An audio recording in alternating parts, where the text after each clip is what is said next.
Hi friends, అందరికీ నమస్కారం. అంజలి కథలకి స్వాగతం. కాశీ మజిలీ కథలు 104వ భాగం. అయ్యో కాలమా, నాకెంత చెడ్డదానివయ్యావు. భార్యాపుత్రికతో సహా నన్నిలా కష్టాలు పాలు చేస్తావా? బాహుబలం కలిగిన రాజుకుమారుడైన సుకుమారుడు పరాక్రమవంతుడైన కుసుడు బ్రహ్మరాక్షసుడి వలన చంపబడటం వల్ల కదా నన్ను విధంగా రాజ్యభ్రష్టుడిని చేసి నగరం నుంచి వెళ్ళగొట్టించాడు ఆ విశోకుడు. చాలా సుకుమారులైన రతి ధర్మపత్ని కాళ్ళు పొక్కులెక్కగా నిట్టూర్పులు విడుస్తూ ఆమడ దూరానికి ఒక అడుగు చొప్పున వేస్తూ నడుస్తున్నారు. కొడుకులు ఇద్దరూ పోయారు. రాజ్యము శత్రురాజు పరమైంది. ఇలాంటి సమయంలో కూడా నేను ఏ సుఖాన్ని అనుభవించడానికి వెళ్తున్నానో తెలియటం లేదు. ఇంకా మరణం కన్నా నాకు శరణం లేదు. ధర్మపత్ని చెప్పిన మాటలు ఆనాడు తలకెక్కలేదు. ఇప్పుడు గుర్తుకొస్తున్నాయి. ప్రేయసి, నాకిప్పుడు మంచి మాటలు చెప్పి ప్రాణాన్ని నిలబెట్టు అన్నాడు. పుత్రి రతి, నీ అవస్థను చూస్తూ కూడా నేను ఇంకా ప్రాణాలతో ఉన్నానంటే నాలాంటి కఠిన హృదయుడు ఉండడు అని విలపిస్తూ ఒక చెట్టు క్రింద కూర్చొని ఉన్న చంద్రగుప్తుడిని ఓరడిస్తూ ధర్మపత్ని ఇలా అంది. ప్రాణేశ్వర, కొడుకులు కోడళ్ళు కూతుర్లు మీరు పుట్టినప్పటి నుంచి ఉన్నారా? మధ్యలో వచ్చారు, మధ్యలోనే పోయారు. వాళ్ళ కోసం బాధెందుకు? నేను మొదటి నుంచి వారిని ఆస్తిరులుగానే భావించాను. నాకు అందుకే ఇదివరకటి సంతోషం కానీ ఇప్పుడు వాళ్ళు లేరన్న బాధ కానీ లేదు. ఒకరికొకరికి సంబంధం లేదు. ఈ సంబంధాలన్నీ అస్థిరములని తెలిస్తే ఈ వియోగము దుఃఖానికి కారణం కాదు. మనం తపస్సు చేసుకోవడానికి వెళ్తున్నాము, బాధపడకండి. మనం మంచి చేసిన పుణ్యం ఉంటే ఇక్కడ కూడా మేలు జరుగుతుంది అని ఉపదేశించింది. తల్లి చెప్పిన మాటలతో రతికి మతిపోయింది. తల్లి మాటలను లక్ష్యపెట్టదు. ఆమె పిచ్చిదని ఈమె అభిప్రాయం. అలా శోకసాగరంలో ఉన్న వీళ్ళు అడవి మధ్య నుంచి వెళుతూ ఉండగా ఒకచోట సుకుమారుడు కుసుడు ఎదురుపడ్డారు. చంద్రగుప్తుడు వాళ్ళని దూరం నుంచే గుర్తుపట్టి, అమ్మా రతి, అడుగో నీ భర్త. వాడేనా నీ అన్నా? వీళ్ళిద్దరూ పిశాచాలై అడవులో తిరుగుతున్నారు కాబోలు. వీరికి దుర్మరణం కారణంగా ఇటువంటి పిశాచత్వం కలిగింది. ఇప్పుడేం చేయాలి? వారికి ఏం కావాలంటే అది పెడదాం. వాళ్ళు మనల్ని చంపరు కదా అని భయంతోనగా అది విన్న రతి, తండ్రి, మనమంటే వీరికి ఇష్టం ఉండదా? ఇదివరకటి ప్రేమ అంతా మర్చిపోతారా? మనం వచ్చామని తెలిసే చూడటానికి వచ్చారని భావిస్తున్నాను. నాకేం భయం లేదు, దగ్గరికి వెళ్ళి మాట్లాడతాను చూడండి అని ముందుకు నడవబోయిన ఆమెను వారిస్తూ చంద్రగుప్తుడు, అమ్మా తొందరపడకు. మరణించిన తర్వాత ప్రేమలు ఎలా ఉంటాయో తెలీదు. పిశాచాలైన వారికి అప్పటి గుర్తులు ఉండవు, వెళ్ళొద్దు అని వారిస్తూ కదలకుండా ఆ చెట్టు క్రిందే కూర్చున్నాడు. అంతలో వాళ్ళిద్దరూ చెట్టు క్రిందకు వచ్చి కూర్చొని చంద్రగుప్తుణ్ణి మీదే ఊరు అని అడిగారు. అప్పుడు చంద్రగుప్తుడు, అయ్యో బాబులారా, మీకెలాంటి గతి పట్టింది? దయ్యాలైపోయారా? మీకేం కావాలో చెప్పండి అను బొంగురు కంఠంతో అడుగగా అడిగిన వాళ్ళు వాళ్ళని ఏమీ అనకుండా కూర్చున్నారు. రతి ఉండబట్టలేక, ప్రాణనాథ, నువ్వు మరణించి పిశాచ రూపం ధరించావా? మరి మీ పాదాలు ముందరికే ఉన్నాయే. పిశాచాలకి మడములు వెనక్కి ఉంటాయని చెప్తారే, మీరిక్కడికి ఎలా వచ్చారు అని అడగగా వారు, ముందర మీరెవరో చెప్పండి, తర్వాత మా చరిత్రంతా చెబుతాము అనగా రాజు ఇలా చెప్పాడు. అయ్యా, నేనొక దౌర్భాగ్యుడిని. నాకు ఇదివరకు రాజ్యం ఉండేది. చక్రవర్తికి సహాయంగా అల్లుడిని కొడుకుని పంపించాను. వాళ్ళు బ్రహ్మరాక్షసుడి వల్ల చంపబడ్డారు. సైన్యంతో సహా ఈ వీరులిద్దరూ మరణించారని తెలుసుకొని మాకు ఆ జన్మ శత్రువైన విశోకుడు అనే రాజు రాజ్యంపై దండెత్తి మమ్మల్ని వెళ్ళగొట్టి రాజ్యాన్ని ఆక్రమించుకున్నాడు. ఆ భయంతో నగరం వదిలి ఈ అడవులలో నుంచి వెళుతున్నాము. నా పేరు చంద్రగుప్తుడు. ఈమె నా భార్య ధర్మపత్ని. ఈమె నా కూతురు. మీ రూపాలు చూస్తే మా వాళ్ళలాగా ఉన్నాయి. మీ వృత్తాంతం చెప్పండి అని పలకగా వాళ్ళిద్దరూ మూర్ఛబోయి కొంతసేపటికి తేరుకొని, అయ్యో మీకెంత కష్టం వచ్చింది, మేమే మీ వాళ్ళం. మీ రూపాలు మారిపోవటంతో గుర్తుపట్టలేకపోయాం. మేం చచ్చిపోలేదు. దైవికంగా బ్రతికి ఇంటికి వస్తూ ఉండగా దారిలోనే మీరు కనబడ్డారు అనగానే చంద్రగుప్తుడు ఈ విధంగా అన్నాడు. మిమ్మల్ని బ్రహ్మరాక్షసుడు చంపాడని మాకు చక్రవర్తి ఉత్తరం రాశాడు కదా, మీరెలా బ్రతికారు? నాకు నమ్మకం కుదరటం లేదు. కాబట్టి మీరు ఆ కథంతా చెప్పి నమ్మించండి అని అడగగానే వారు ఇలా అన్నారు. ఆ మహాసంగ్రామంలో నేను కుసుడు పోరాడుతున్న సమయంలో అక్కడికి ఒక మహాభూతం వచ్చింది. అది సైనికులను చంపి మృంగుతోంది. వీరుల్ని ఏరి కొట్టి మెడపై వేసుకుని తన నివాసానికి తీసుకుని వెళ్ళి అక్కడ ఒక కొమ్మకు మమ్మల్ని తగిలించి మిగిలిన వాళ్ళని తింటుంది. మాకు ఆయుష్ ఉండబట్టి వాడు మమ్మల్ని చావగొట్టినా మా ప్రాణాలు పోలేదు. మేము గిలగిలా కొట్టుకుంటూ కొమ్మలకు వేలాడుతున్నాం. పుణ్యాత్ములు అన్ని చోట్ల ఉంటారు. అక్కడొక అమ్మాయి మా బాధ చూసి మెల్లగా వచ్చి మా కాళ్ళ కట్లు విప్పి అవతలికి పొమ్మని సైగ చేసింది. అంతటి మహోపకారం చేసిన అమ్మాయికి ఏదైనా ఉపకారం చేయాలని భావించి నా చేతి ఉంగరాన్నిచ్చి, దేవి, మేము ఒక దేశానికి అధికారులం. నీ సహాయం వల్ల బ్రతికాము. నువ్వెవరివో తెలీదు. నీ వివరాలన్నీ వినటానికి మాకు ఇప్పుడు అవకాశం లేదు. మేమెప్పుడైనా గుర్తుకు వస్తే మా దేశానికి రా, ఈ ఉంగరం చూపించు, నీకు తగిన మేలు చేస్తాము అని చెబుతూ అక్కడే ఉంటే వాడు మమ్మల్ని తినేస్తాడనే భయంతో డొంకలు సందులు తిరుగుతూ మృత్యుముఖం దాటామని సంతోషిస్తూ అది ఏ దేశమో తెలియకపోవటంతో కొన్ని రోజులకు ఈ ప్రాంతానికి చేరాము. ఆ రాక్షసుడి చేతి దెబ్బతో యమలోకాన్ని చూసి వచ్చాం. మా శరీరంలో రక్తమాంసాలు క్షీణించాయి. నడవటానికి శక్తి లేకపోయినా భూతభయంతో ఎలాగో అడవి దాటాము. అక్కడక్కడ పల్లెల్లో ఉంటూ దొరికిన ఆహారంతో శరీరాన్ని కాపాడుకుంటూ మన దేశానికి దారి తెలుసుకొని మెల్లగా నడుస్తూ ఉండగా మీరు కనపడ్డారు.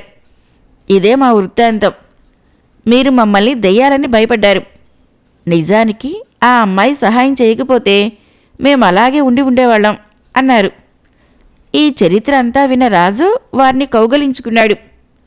రతి ఆశ్చర్యంతో వారి పాదాలపై పడి తన వేదనను తీర్చుకుంది.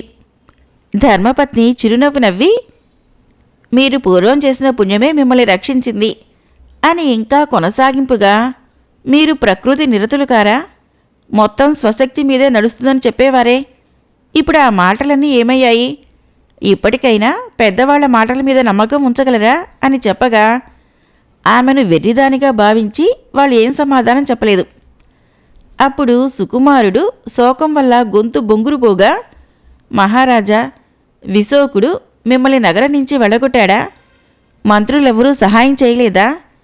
అయ్యో, ఈ ఆడవాళ్లతో మీరెన్ని కష్టాలు పడ్డారో అనుకొని ఇప్పుడు చేయవలసిన కర్తవ్యాన్ని ఆలోచించమని పలుకగా చంద్రగుప్తుడు బాధపడుతూ, విశోకుడు మనపై ఎప్పుడో పగతో ఉన్నాడు. సైన్యం ఆధిక్యాన్ని తెలిసి మీ శౌర్య పరాక్రమాలు చూసి ఇన్నాళ్లు వేచి ఉన్నాడు. మీరు చక్రవర్తికి సహాయం వెళ్ళి అక్కడ మరణించారని వినటంతోనే అతడు విజృంభించి సైన్యంతో వచ్చి రాజ్యాన్ని చుట్టుముట్టాడు. మంత్రులు కూడా రాజ్యాన్ని వదిలి వెళ్ళి మానాన్ని కాపాడుకోమని చెప్పారు. యుద్ధం చేయటానికి నా దగ్గర సైన్యం లేదు కదా. విశోకుడు చాలా దుర్మార్గుడు. స్త్రీలను చెరబడతాడు. అందుకే కట్టుబట్టలతో కోట వదిలి వేరే దారిన పారిపోయి వచ్చాము. నా కోడలు పుట్టింట్లో ఉండటం వలన ఆమెకు ఈ ఆపద తప్పింది. రాజ్యం పోతే పోయింది, మీరు కనపడ్డారు, అదే చాలు. ఇక్కడే ఒక ఆశ్రమం నిర్మించుకొని తపస్సు చేసుకుందాం, ఇంటికి పోవద్దని పలకగా ధర్మపత్ని చాలా సంతోషించి అదే కర్తవ్యమని చెప్పింది. సుకుమారుడు, మనం అడవుల్లో నివసించడమేమిటి? ఎంత మాట అన్నారు. 4 విధాలు ఆలోచించి ఎలాగైనా రాజ్యాన్ని సంపాదించాలని కానీ విడవలేము కదా. ఎలాగైనా రాజ్యానికి వెళ్ళి రహస్యంగా తలదాచుకుని సమయం వచ్చినప్పుడు శత్రువుని పరాభవించాలి అన్న మాటలు కుసుడు, రతి కూడా బలపరిచారు. ఆ మాటలు విని చంద్రగుప్తుడు ఇలా అన్నాడు. అయ్యో, మనకు బలాలు లేవు, ఆయుధ సాధనాలు కూడా లేవు, ధనహీనులయ్యాము. శత్రువు దుర్గాలను గట్టిపరుచుకొని ఆక్రమించుకొని ఉన్నాడు. మనం అక్కడే ఉన్నామని తెలిస్తే బలవంతంగా అయినా చంపించకుండా ఉండడు. అందుకే అంతవరకు ఎందుకు, ఈ అడవులలో తపస్సు చేసుకుంటూ సుఖంగా కాలం గడుపుదాము అని చెప్పగా కుసుడు తండ్రిని ఆక్షేపిస్తూ ఇలా అన్నాడు. మా తల్లి వేదాంతం మీకు వచ్చింది కాబోలు. వనవాస క్లేశాన్ని అనుభవిస్తూ పాండురాజు కుమారులు రాజ్యాన్ని సంపాదించుకోలేదా?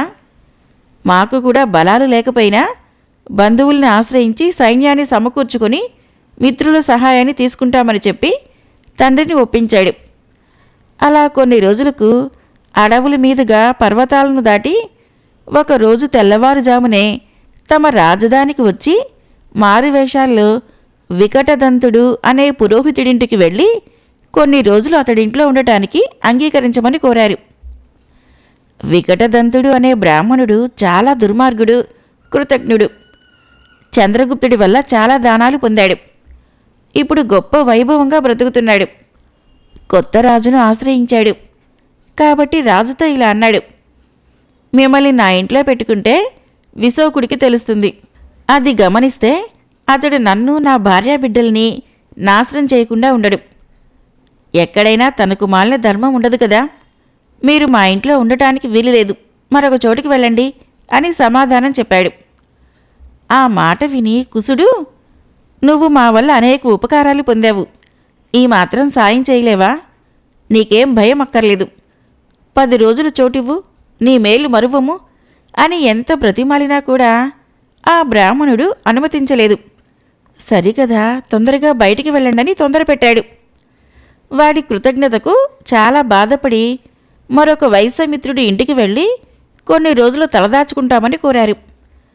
ఆ వైశ్యుడు వీళ్ల పట్ల చాలా కృతజ్ఞత చూపుతూ వారి స్థితిగతులను చూసి చాలా బాధపడి తన ఇంట్లో బస ఇచ్చి రహస్యం బయటపడకుండా జాగ్రత్త పడుతున్నాడు. చంద్రగుప్తుడు తన ప్రియమిత్రుడైన వజ్రదత్తుడికి ఒక ఉత్తరం రాసి ఆ వైశ్యుని ద్వారా అతడికి పంపించాడు. మాకు సహాయంగా కొన్ని సాధనాలని, సైన్యాన్ని పంపిస్తే మా రాజ్యాన్ని విశోకుడి నుంచి జయించడానికి అవకాశం ఉంటుంది. మమ్మల్ని ఈ దీనదశ నుంచి బయటికి రావటానికి మాకీ పాటి సహాయం చేయమని ఉత్తరం సారాంశం.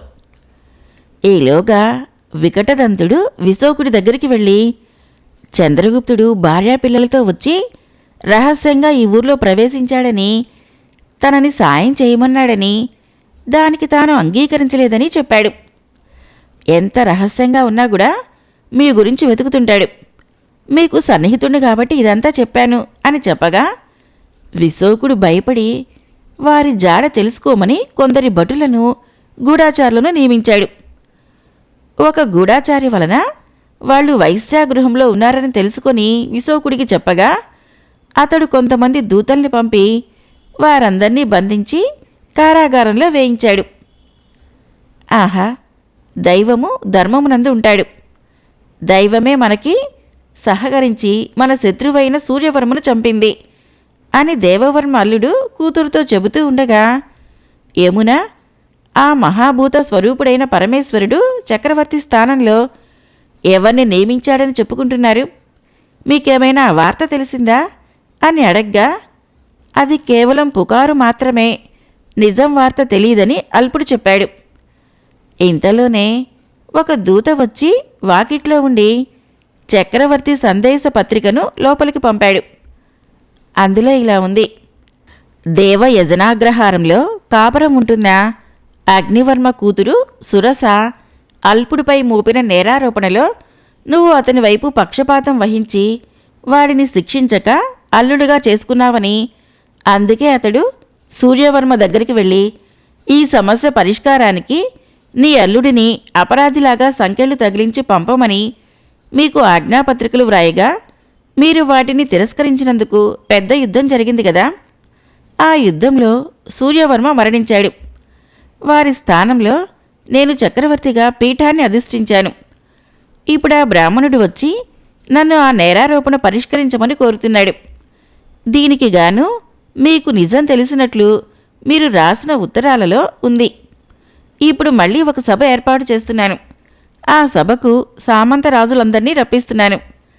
అక్కడ రాజులలో రాజులకు కలిగిన తగువులను తీర్చడానికి అందరి అభిప్రాయాన్ని తీసుకుని న్యాయం చేస్తాను. ఇందుకుగాను మనలో మనకి విరోధం అవసరం లేదు. కాబట్టి ఈ సభకు మీరు, మీ అల్లుడు ఆ స్త్రీతో కూడా రావచ్చు. అందరికీ తగిన బస ఏర్పాటు చేయబడి ఉంది. మీరు మీ మీ బిరుదులతో వాహనాలతో రావచ్చు అని ఆ పత్రికలోని సారాంశం. దానిని చదువుకొని దేవవర్మ, ఆహా, కొత్త చక్రవర్తి ఎంత మంచివాడు, న్యాయవేత్త, ఎంత వినయం కలవాడు అని పొగుడుతూ యమునతో, నువ్వు కూడా ఆ సభకురా, ఆ సభలో సురస యొక్క గుణాన్ని తెలియచేయవచ్చు అనటంతో ఆమె కూడా రావటానికి అంగీకరించింది. అందరూ సభ జరిగే రోజుకి అక్కడికి వెళ్ళి తమకు ఏర్పాటు చేసిన బసలో ఉన్నారు. కొత్త చక్రవర్తి అధికారం క్రింద ఉన్న సామంత రాజులందరూ తమ తమ సైన్యంతో, మంత్రులతో, వాహనాలతో వచ్చి నగరాన్ని అలంకరించారు. విశోకుడి వల్ల చంద్రగుప్తుడు చెరసాలలో బందీగా పెట్టబడ్డాడన్న విషయాన్ని వైశ్యుడి ద్వారా వజ్రదత్తుడు తెలుసుకున్నాడు. ఈ విషయము న్యాయసభలో పరిష్కరిస్తారని చక్రవర్తికి పత్రికాముఖంగా తెలియజేశారు. చక్రవర్తి చంద్రగుప్తుడితో సహా ఆ సభకి రమ్మని విశోకుడికి ఆజ్ఞాపత్రిక పంపడంతో ఆ విశోకుడు చింతతో కూడిన మనస్సు కలవాడై వారితో పాటు ఆ సభ జరిగే నాటికి అక్కడికి వెళ్ళాడు. అంతేకాకుండా కొందరు రాజులు తమలో తమకు ఉన్న గొడవలన్నీ ఆ సభలో పరిష్కరించబడతాయని సంతోషిస్తూ తగిన సన్నాహాలతో ఆ నగరానికి వచ్చారు. సభ ఏర్పాటు చేయబడిన విశాల భవనంలో చక్రవర్తి పీఠానికి ముందు 2 వరుసలుగా వేయబడ్డ పీఠాలపై సామంతరాజులు తమ తమ అధికారాలను బట్టి వేరువేరుగా కూర్చున్నారు. ఆ పీఠాలకు వెనక వేయబడ్డ పీఠాలపై వారి కొడుకులు, బంధువులు, మిత్రులు కూర్చున్నారు. చక్రవర్తి వాళ్ళందర్నీ కూర్చోమని అతడి సింహాసనాన్ని అలంకరించాడు. చక్రవర్తి నిలబడి సామంతరాజుల పేర్లు చదువుతూ ఉండగా వాళ్ళంతా వచ్చినట్లు చేతులెత్తుతున్నారు. చంద్రగుప్తుడి పేరు రాగానే ఎవరూ పలకలేదు. ఇక్కడ విశోకుడికి కాళ్ళు వణుకుతున్నాయి. ఇంతలో వజ్రదత్తుడు లేచి, మహారాజా, ఈ చంద్రగుప్తుడు నా స్నేహితుడు. విశోకుడనే రాజు అన్యాయంగా అతన్ని రాజ్యాన్ని ఆక్రమించి చంద్రగుప్తుణ్ణి చెరసాలలో బంధించాడని మీకు ముందే పత్రిక రూపంలో తెలియజేశాను. ఆ విషయాన్ని పరిష్కరిస్తానని మీరన్నారు. ఆ రాజు బద్ధుడై ఇక్కడికి తీసుకుని రాబడ్డాడు. కాబట్టి ఆ తగువే ముందు తీర్చండి అని చెప్పగా చక్రవర్తి కళ్ళెర్ర చేసి, విశోకుడు ఎక్కడున్నాడు అని కేక పెట్టించాడు. విశోకుడు పీఠం విడిచి నిలబడి, నేనే మహారాజా అని సమాధానమిచ్చాడు. చక్రవర్తి తన దగ్గరికి రమ్మని, నువ్వెందుకు చంద్రగుప్తుని చెరసాలలో పెట్టించావు అని అడిగాడు. రాజధర్మాన నేను అతడిని ఓడించి రాజ్యాన్ని కైవసం చేసుకున్నాను. శత్రువు బలవంతుడని బంధించాను అని అన్నాడు. అప్పుడు చక్రవర్తి, విశోక, ఇప్పుడు నేను నీకంటే అధికుడిని. కాబట్టి నేను చెరసాలలో పెట్టించి నీ రాజ్యాన్ని ఆక్రమిస్తే ఈ రాజులంతా అంగీకరిస్తారేమో అడుగు. అది రాజధర్మమేమో తెలుసుకో అని అనటంతో ఆ మాట విని అక్కడున్న రాజులంతా అతను అన్యాయం చేశాడని కేకలు పెట్టారు. అప్పుడు విశోకుడు, చిత్తం చిత్తం, నేను తప్పు చేశాను, రక్షించండి అని వేడుకున్నాడు. చక్రవర్తి, నీ తప్పుని తర్వాత చూస్తాను. ముందు నువ్వెళ్ళి చంద్రగుప్తుణ్ణి, అతడి భార్యని, కొడుకుని, అల్లుణ్ణి తీసుకునిరా అని పలకగా విశోకుడు పరుగు పరుగున వెళ్ళి చంద్రగుప్తుణ్ణి కుటుంబంతో సహా ఆ సభకు తీసుకుని వచ్చాడు. చంద్రగుప్తుడు చక్రవర్తికి నమస్కరించి తన పీఠంపై నిలబడి, మహారాజా, నా కొడుకు కుసుడు, అల్లుడు సుకుమారుడు సైన్యంతో కలిసి ముందర ఉన్న చక్రవర్తికి యుద్ధంలో సహాయానికి వెళ్ళగా అక్కడ బ్రహ్మరాక్షసుడి చేత చంపబడ్డారని తెలుసుకొని ఈ విశోకుడు నా పట్టణాన్ని ముట్టడించి నన్ను అడవుల పాలు చేశాడు. దైవవశాన నా కుమారుడు, అల్లుడు బ్రతికే ఉన్నారు. మేము ఒక వైశ్యుడి ఇంట్లో తలదాచుకుంటే తెలుసుకొని మమ్మల్ని పట్టి బంధించాడు అని తన వృత్తాంతాన్ని చెప్పాడు. చక్రవర్తి చంద్రగుప్తుణ్ణి తన పూర్వ వృత్తాంతాన్ని, పిల్లల సంగతులు అన్నీ అడిగి తెలుసుకున్నాడు. తన కుటుంబ సభ్యులందరినీ సభలో కూర్చోమని చెప్పాడు. చక్రవర్తి అగ్నివర్మను, సురసను, దేవవర్మను, అల్పుణ్ణి పిలిపించి తన దగ్గరకు రప్పించుకొని వారు చెప్పిన సాక్ష్యాలను వ్రాసి సంప్రదించి వారి మధ్య ఉన్న భేదాలను నిరూపించడానికి సామంతరాజులను ఉద్దేశించి ఇలా అన్నాడు. ఓ మహామతులారా, మీరందరూ వీరు చెప్పిన మాటలన్నీ విన్నారు కదా. గ్రామాధికారి, మండలాధికారి, దేవవర్మ వీళ్ళంతా అల్పుడు నిరపరాధి అని చెప్పారు. సురసదే తప్పని నిశ్చయించారు. దీనికి సాక్ష్యం లేదు. దేవవర్మ కూతురు యమున రహస్యంగా సురస అల్పుణ్ణి ప్రార్థించిన విషయాన్ని చూశానని చెప్పింది. కాబట్టి ఇందులో నిజానిజాలు మీరు తెలపండి సామంతరాజులకి అని ఆజ్ఞ ఇచ్చాడు. అందరూ లేచి ఎవరి నివాసానికి వాళ్ళు వెళ్ళిపోయారు. మరుసటి రోజు అదే సమయానికి రాజులతో సభ నిండింది. ఓ మహాశైలారా, రాత్రంతా చక్కగా ఆలోచించి ఉంటారు. మీకు తోచిన న్యాయం మీరు చెప్పండి అని అడగగా ముందు ఎవ్వరూ మాట్లాడలేదు. అప్పుడు వజ్రదత్తుడు లేచి, మహారాజా, దేవవర్మ అబద్ధం ఆడేవాడు కాదు. తాను కళ్ళారా చూసింది చెవులారా వినది చెప్పాడు. కాబట్టి అతడి మాటల్ని ఎందుకు నమ్మకూడదు అనగానే, తన మనస్సుకు నచ్చితే గాని ఇలాంటి తీర్పు చెప్పడు. కాబట్టి సురసే దోషి అని నాకు అనిపిస్తోంది అని చెప్పాడు. చక్రవర్తి అభిప్రాయం ఏమిటో చెప్పమని కొందరు అడిగారు. వజ్రదత్తుడు ఏదో తెగించి చెప్పాడు. కాబట్టి అతనితో ఏకీభవించామని కొందరు చెప్పారు. దేవవర్మతో వైరం కలవాళ్లు దేవవర్మ అల్లుడి వైపు పక్షపాతంతో తీర్పు చెప్పాడు. కాబట్టి అతని మాటలు అంగీకరించము. ఇతర సాక్ష్యాలేమీ లేవు కాబట్టి సురసదే న్యాయం, అల్లుడే అపరాధి అని చెప్పారు. చక్రవర్తి వజ్రదత్తుడిని చూసి, నువ్వు నిజం చెప్పావు. నీకు పిల్లలు ఉన్నారా అని అడగగా అతడు, మహారాజా, నాకు బిడ్డ కలిగిన లేనివాడినయ్యాను. జంగమదాసనే కొడుకు ఉన్నాడు. వాడు గురు తిరస్కారం చేసి వెర్రివాడై దేశాలు పట్టి తిరుగుతున్నాడు. దేశాలన్నీ వెతికించాను, కాని వాడి జాడ తెలియలేదు అని తన వృత్తాంతం చెప్పాడు. తరువాత చక్రవర్తి పీఠం నుంచి లేచి, ఓ భూపతులారా, ఇప్పటిదాకా మీ చరిత్రలన్నీ చెప్పారు కదా. నేను ఎవరినో, ఎలా మీకు చక్రవర్తినయ్యానో మీరు తెలుసుకోవాలి కదా. వినండి. భగవంతుడి లీలలు చాలా విచిత్రంగా ఉంటాయి. నేను ఈ వజ్రదత్తుడి కొడుకుని. ఆయన చెప్పినట్లు జంగం దేవర వరం వల్ల పుట్టాను. యవ్వన మదంతో తండ్రి చెప్పినట్లు చేయక జంగం దేవరను తిరస్కరించి అతని కోపానికి గురై ముష్టి ఎత్తుకుంటూ దేశాటనం చేస్తున్న నన్ను ఆ చంద్రగుప్తుడు కుమార్తె అయిన విరతిని ఇచ్చి పెళ్లి చేశాడు. చూశారా దైవమహిమ. నేను తోడల్లుడిని, బావని అని చెప్పుకోవడానికి సిగ్గుపడ్డా ఆ ఇద్దరు అర్ధరాత్రి పూట పరిజనులతో మమ్మల్ని ఊరు దాటించి అడవిలో వదిలేసేలా చేశారు. అప్పటికి నేను విరతితో మాట్లాడలేదు. నాకు మతిపోవటంతో వెర్రివాడిలా ఆమెతో వెంట వెళ్ళాను. ఆ అడవిలో పర్వత ప్రాంతాన చండవేగుడనే భూతరాజు నివసించే చోటుకి వెళ్ళాము. మేము ఆ చెట్టు కింద పడుకొని ఉండగా ఆ భూత దంపతులు రాతిపై కూర్చొని ఆహారం దొరకక ఈ సురస కథ చెప్పుకున్నారట. పిశాచ భాష తెలిసిన విరతి వారి బాధ అర్థం చేసుకుని తనని భక్షించమని వారి ముందుకు వెళ్ళింది.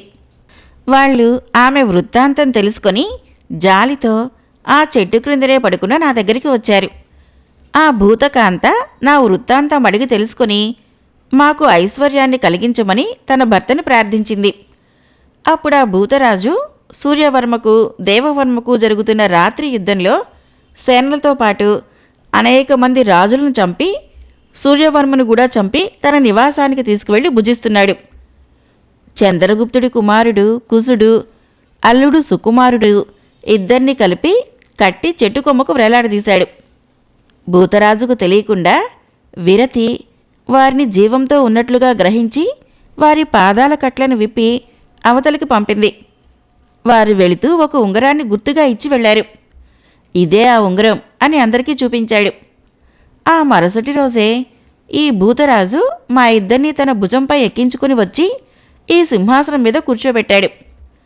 చక్రవర్తి అని చాటింపు వేసి తన నివాసానికి వెళ్ళిపోయాడు. భూతపత్ని నా వృత్తాంతం అడిగినప్పుడే నాకు నా గతం గుర్తుకు వచ్చింది. అంతకు ముందున్న గర్వమంతా పోయింది. చంద్రగుప్తుడు నాకు మామగారు, సుకుమారుడు తోడలుడు, రతి వదినగారు. ధర్మపత్ని తిరస్కరించి కామక్రోధాలు మానవులకు అవసరమని పురుష కార్యమే ప్రధానమని వాదించడమే దీనికి మూలం. అల్పుడు అనేవాడు చంద్రగుప్తుడి పెద్ద కొడుకు. లవుడులోని లవ శబ్దానికి అల్ప అనే అర్థం ఉంది కాబట్టి అతడు అలాంటి పేరు పెట్టుకున్నాడు. అతడు చాలా మంచివాడు. సురస వానిని వరించింది. అతడు అంగీకరించకపోవడంతో ఎదురు తిరిగి వాడినే అపరాధిగా చెప్పింది. స్త్రీలు ఎలాంటి ఘోర కృత్యాలైనా చేయటానికి సాహసిస్తారు. యమును కూడా స్త్రీయే కాబట్టి ఆ గుట్టును తెలుసుకుంది. వారి వలనే గదా ఈ యుద్ధం జరిగింది. దేవవర్మ చాలా ధర్మాత్ముడు. విశోకుడు రాజ్యార్హుడు కాదు. రాజు ప్రజలకు దైవం వంటివాడు. వాడిలో దుర్గుణాలు ఏవీ ఉండకూడదు. వికటదంతుడు రాజపురోహితుడు, కృతజ్ఞుడు. వాడు లోకంలో ఉండదగ్గవాడు కాదు.